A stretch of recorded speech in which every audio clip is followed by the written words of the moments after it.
1750년 7월 28일 새벽, 라이프치히의 작은 방에서 한 남자가 마지막 숨을 거두었습니다. 그의 눈은 이미 앞을 보지 못했고 몸은 병으로 쇠약해져 있었습니다. 그러나 그의 손은 마지막 순간까지 움직였습니다. 공중에 악보를 그리듯 손가락을 움직이며 그는 속삭였습니다. 주님 앞에 나아갑니다. 그것은 그의 마지막 곡의 제목이었습니다. 요한 세바스찬 바흐 65살이었습니다. 그가 죽었을 때 장례식은 초라했습니다. 그를 아는 사람은 많지 않았고 그의 음악은 이미 시대에 뒤떨어진 것으로 여겨졌습니다. 그러나 100년 후 한 젊은 작곡가가 헌책방에서 바흐의 악보를 발견했습니다. 펠릭스 맨델스존이었습니다. 그는 그 악보를 보고 전율했습니다. 이것은 신의 음악이다. 그리고 세상은 바흐를 다시 발견했습니다. 이것이 음악의 아버지, 신에게 평생을 바친 한 남자의 이야기입니다. 요한 세바스찬 바흐는 1685년 3월 21일 독일 아이젠하흐에서 태어났습니다. 바흐 가문은 음악가 집안이었습니다. 그의 아버지, 할아버지, 큰아버지, 작은아버지 모두 음악가였습니다. 당시 독일에서 바흐라는 이름은 거의 음악가와 동의어였습니다. 어린 세바스찬은 아버지에게서 바이올린을 배웠고 교회에서 성가대원으로 노래했습니다. 그는 음악에 둘러싸여 자랐습니다. 그러나 그의 어린 시절은 행복하지 않았습니다. 9살 때 어머니가 세상을 떠났고 그 다음 해에 아버지마저 돌아가셨습니다. 세바스찬은 고아가 되었습니다. 10살의 세바스찬은 14살 많은 형 요한 크리스토프의 집으로 보내졌습니다. 형은 오르드루프라는 작은 도시의 교회 오르가니스트였습니다. 형은 동생에게 오르간과 클라비어를 가르쳤습니다. 세바스찬은 놀라운 재능을 보였습니다. 그는 형이 가르쳐주는 것을 빠르게 습득했고 항상 더 많은 것을 배우고 싶어 했습니다. 형의 서재에는 귀한 악보들이 보관되어 있었습니다. 당시 유명한 작곡가들의 작품들이었습니다. 그러나 형은 세바스찬에게 그 악보들을 보여주지 않았습니다. 너무 어리다고 생각했기 때문입니다. 그러나 세바스찬은 포기하지 않았습니다. 그는 밤마다 몰래 일어나 달빛 아래서 악보들을 베껴 썼습니다. 6개월간 매일 밤 그는 이 작업을 계속했습니다.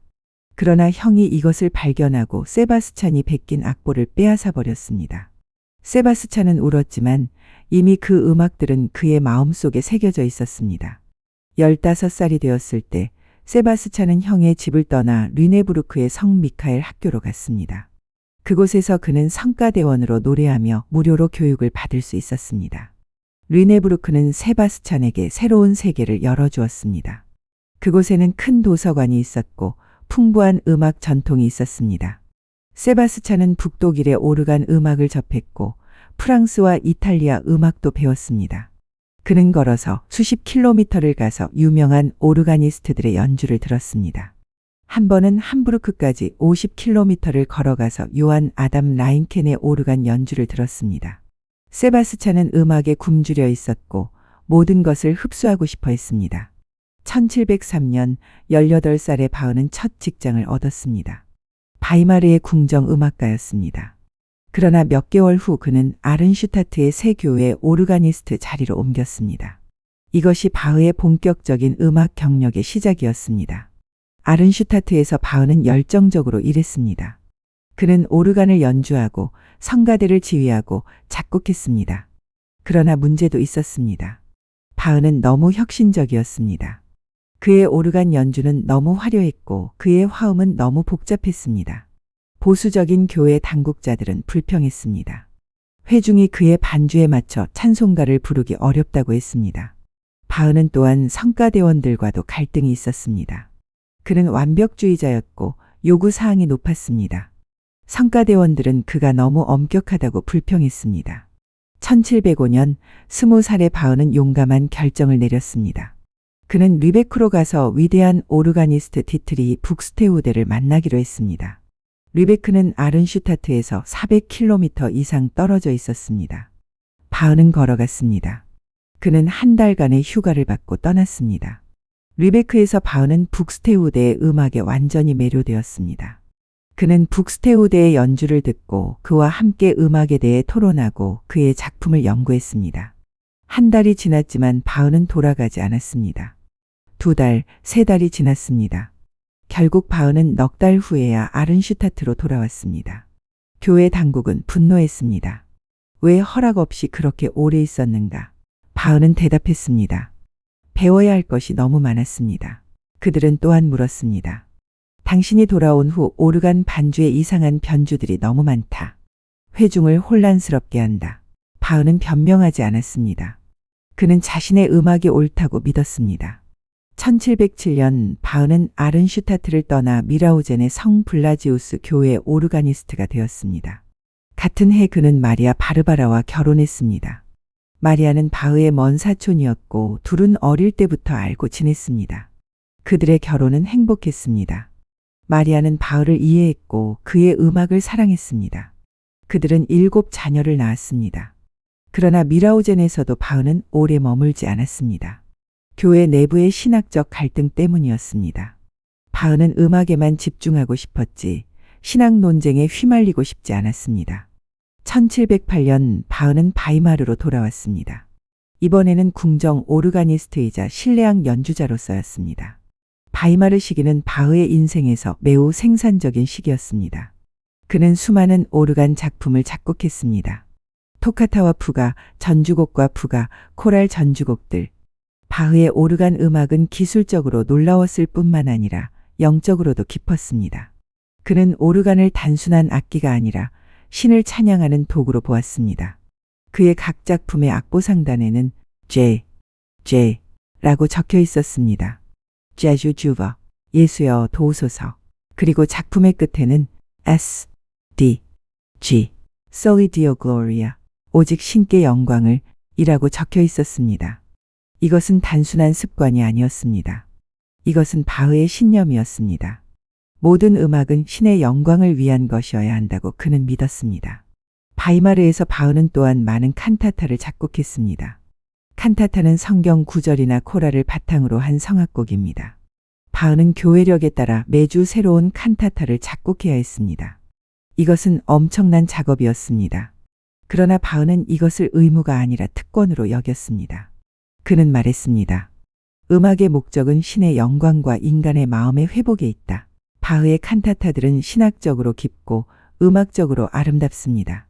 각 칸타타는 성경 본문을 묵상하고 그것을 음악으로 표현합니다.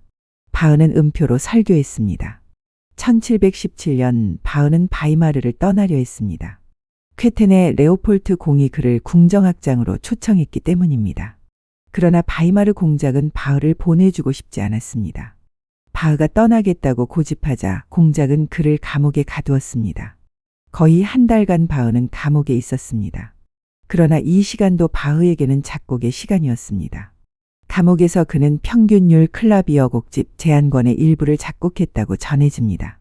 결국 공작은 바흐를 풀어주었고 바흐는 쾌텐으로 갔습니다. 쾌텐에서의 6년은 바흐의 인생에서 가장 행복한 시기 중 하나였습니다. 레오폴트 공은 음악을 진심으로 사랑했고 바흐를 존중했습니다. 쾌텐 궁정은 개혁교회였기 때문에 화려한 교회 음악이 필요하지 않았습니다. 따라서 바흐는 세속 음악에 집중할 수 있었습니다. 그는 브란덴부르크 협주곡, 무반주 첼로 모음곡, 무반주 바이올린 소나타와 파르티타 등 기악 음악의 걸작들을 작곡했습니다. 이 작품들은 오늘날 바로크 음악의 정점으로 여겨집니다. 그러나 쾌텐에서도 슬픔이 찾아왔습니다. 1720년 바흐가 레오폴트 공과 함께 여행을 갔다 돌아왔을 때 그의 아내 마리아 바르바라가 죽어 있었습니다. 그녀는 35살이었습니다. 바흐는 깊은 슬픔에 빠졌습니다. 1721년 바흐는 안나 막달레나 빌케와 재혼했습니다. 안나는 16살 어렸지만 뛰어난 소프라노 가수였고 음악을 깊이 이해했습니다. 그들의 결혼도 행복했습니다. 안나는 바흐의 악보를 필사하는 것을 도왔고 그의 자녀들을 키웠습니다. 바흐와 안나는 13명의 자녀를 낳았습니다. 바흐는 전 부인과의 자녀들을 포함하여 총 20명의 자녀를 두었습니다. 그러나 그중 10명은 어린 나이에 세상을 떠났습니다. 당시에는 유아 사망률이 매우 높았습니다. 바흐는 수많은 자녀의 장례식에서 음악을 연주해야 했습니다. 이 고통이 그의 음악을 더 깊게 만들었습니다. 그의 음악에는 슬픔이 있지만 동시에 희망이 있습니다. 고통이 있지만 동시에 위로가 있습니다. 1723년 바흐는 라이프치히의 성 토마스 교회 칸토르가 되었습니다. 칸토르는 교회 음악을 책임지고 학교에서 음악을 가르치는 직책이었습니다. 라이프치히는 큰 도시였고 성 토마스 교회는 명망 있는 교회였습니다. 바흐는 남은 생애 27년을 라이프치히에서 보냈습니다. 라이프치히에서 바흐의 업무량은 엄청났습니다. 그는 매주 교회 예배를 위한 음악을 준비해야 했습니다.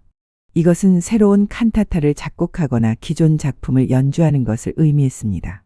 그는 성가대를 훈련시키고 오케스트라를 지휘하고 가르쳐야 했습니다. 그는 또한 결혼식, 장례식, 시위회 행사 등을 위한 음악도 제공해야 했습니다. 처음 몇 년간 바흐는 놀라운 생산성을 보였습니다. 그는 거의 300개의 칸타타를 작곡했습니다. 교회력의 거의 모든 주일과 축일을 위한 칸타타였습니다. 이것은 믿기 어려운 성취입니다. 각 칸타타는 20분에서 30분 길이이고 독창, 합창, 오케스트라를 위한 복잡한 작품입니다. 바흐는 매주 이런 작품을 만들어냈습니다. 어떻게 가능했을까요? 바흐에게 이것은 단순히 직업이 아니었습니다. 이것은 소명이었습니다. 그는 신을 섬기고 있었고 그것이 그에게 힘을 주었습니다. 그러나 라이프치히에서의 삶이 항상 순탄했던 것은 아닙니다. 바흐는 시의회 및 학교 당국과 자주 갈등했습니다. 그들은 바흐가 너무 요구가 많다고 생각했고 바흐는 그들이 음악을 제대로 이해하지 못한다고 생각했습니다. 바흐는 또한 재정적으로 어려움을 겪었습니다. 그의 급여는 넉넉하지 않았고 20명의 자녀를 키우는 것은 큰 부담이었습니다.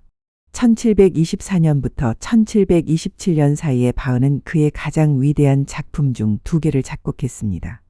요한 순환곡 과마테 순환곡입니다.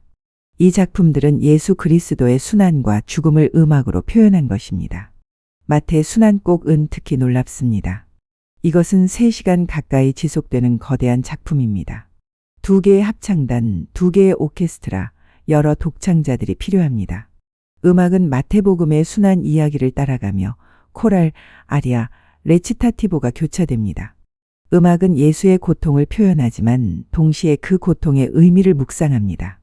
청중은 단순히 이야기를 듣는 것이 아니라 그 안으로 들어가게 됩니다.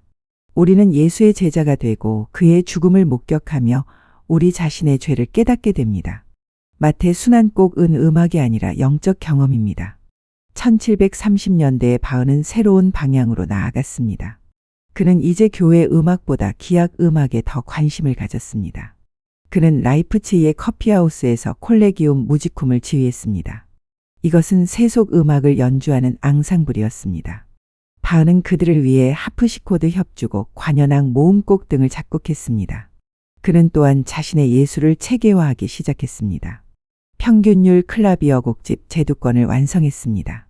이것은 24개의 조 각각의 전주곡과 풋가를 작곡한 것입니다. 이것은 단순히 연습곡이 아닙니다. 이것은 건반 음악의 우주입니다. 각 전주곡과 푸가는 독특한 성격을 가지고 있고 모두 합쳐서 완전한 세계를 만듭니다. 1740년대에 바흐는 더욱 추상적이고 지적인 작품들을 작곡했습니다. 골드베르크 변주곡은 하나의 아리아를 30가지 방식으로 변주한 것입니다. 각 변주는 놀라울 정도로 독창적이고 전체는 완벽하게 구조화되어 있습니다. 음악의 헌정은 프리드리 대왕이 준 주제를 바탕으로 한 복잡한 푸가와 카논들의 모음입니다. 그리고 푸가의 기법은 바흐의 마지막 작품이자 대위법 예술의 정점입니다. 하나의 주제를 점점 더 복잡한 방식으로 다루는 14개의 푸가와 4개의 카논으로 이루어져 있습니다. 그러나 바흐는 이 작품을 완성하지 못했습니다. 마지막 푸가는 미완성으로 남았습니다. 악보에는 바흐의 아들이 적은 메모가 있습니다. 이 푸가에서 작곡가의 이름 BACH가 대위 주제로 도입되는 지점에서 작곡가는 세상을 떠났습니다. 바흐의 마지막 몇 년은 고통스러웠습니다. 그의 시력이 점점 악화되었습니다. 1749년 그는 거의 장님이 되었습니다. 영국의 유명한 안과 의사 존 테일러가 라이프치히를 방문했을 때 바흐는 수술을 받기로 했습니다. 그러나 수술은 실패했습니다. 바흐는 완전히 실명했고 건강도 급속히 악화되었습니다. 그러나 그는 계속 작곡했습니다. 그는 아들에게 구술하여 악보를 적게 했습니다. 그의 마지막 작품들 중 하나는 코랄 전주곡, 주님 앞에 나아갑니다. 였습니다. 원래 이 곡의 제목은 지극히 필요할 때 였는데 바흐는 죽기 직전에 제목을 바꾸었습니다. 이것은 그의 마지막 기도였습니다. 1750년 7월 28일 바흐는 뇌졸중으로 세상을 떠났습니다. 그의 나이 65살이었습니다. 그의 장례식은 검소했습니다. 그는 성요한 교회 묘지에 묻혔지만 정확한 위치는 기록되지 않았습니다. 후에 그의 무덤의 위치가 잊혔습니다. 바흐가 죽은 후 그의 음악은 빠르게 잊혔습니다. 음악의 유행이 바뀌었기 때문입니다. 바로 그 시대는 끝났고 고전주의 시대가 시작되었습니다. 사람들은 바흐의 복잡한 대위법 대신 더 단순하고 우아한 스타일을 선호했습니다. 바흐의 음악은 구식으로 여겨졌습니다. 그의 아들들 중 일부는 유명한 작곡가가 되었지만 그들은 아버지와는 다른 스타일로 작곡했습니다. 그러나 바흐는 완전히 잊히지 않았습니다. 일부 음악가들은 그의 천재성을 알아보았습니다. 모차르트는 바흐의 푸가를 연구했고 감동했습니다. 베토벤은 평균율 클라비어 곡집을 음악의 구약성경이라고 불렀습니다. 그러나 진정한 바흐 부흥은 1829년에 시작되었습니다. 20살의 펠릭스 멘델스존이 베를린에서 마테 순환곡을 연주했을 때였습니다. 이 작품은 바흐가 죽은 후 거의 100년 동안 연주되지 않았습니다. 연주는 엄청난 성공이었습니다. 청중은 깊이 감동했고 비평가들은 열광했습니다. 이것이 바흐 부흥의 시작이었습니다. 19세기 내내 음악가들과 학자들은 바흐의 작품을 재발견하고 연구했습니다. 바흐 전집이 출판되었고 그의 생애에 대한 연구가 시작되었습니다. 20세기의 바흐는 음악의 거장 중의 거장으로 인정받았습니다. 오늘날 바흐는 서양 음악사에서 가장 위대한 작곡가 중 한 명으로 여겨집니다. 그의 음악은 모든 시대, 모든 장르의 음악가들에게 영감을 줍니다. 재즈 음악가들은 바흐를 편곡하고 록밴드는 바흐를 인용하며 영화 음악은 바흐의 선율을 사용합니다. 바흐의 음악은 보편적입니다. 1977년 NASA는 보이저 우주선을 발사하며 골든 레코드를 실었습니다. 이것은 외계 생명체에게 인류를 소개하기 위한 것이었습니다. 그 레코드에는 바흐의 음악이 다른 어떤 작곡가보다 많이 포함되어 있었습니다. 바흐의 음악은 인류를 대표합니다. 바흐의 위대함은 무엇일까요? 그것은 단순히 기술적 완벽함이 아닙니다. 물론 바흐는 기술적으로 놀랍습니다. 그의 푸가는 수학적으로 정교하고 그의 화성은 풍부하며 그의 멜로디는 아름답습니다. 그러나 바흐의 진정한 위대함은 그 이상입니다. 바흐의 음악에는 영혼이 있습니다. 그의 음악은 단순히 아름다운 소리가 아니라 의미를 담고 있습니다. 각 음표는 목적이 있고 각 선율은 무언가를 말합니다. 바흐의 음악을 들을 때 우리는 단순히 즐기는 것이 아니라 경험합니다. 우리는 감동하고 위로받으며 고양됩니다. 바흐 자신은 자신의 음악을 어떻게 생각했을까요? 그에게 음악은 신을 섬기는 방법이었습니다. 그는 말했습니다. 음악의 목적은 신의 영광과 인간의 마음의 회복에 있다. 바흐에게 이 두 가지는 분리되지 않았습니다. 신을 찬양하는 것은 인간을 치유하는 것이고 인간을 치유하는 것은 신을 찬양하는 것입니다.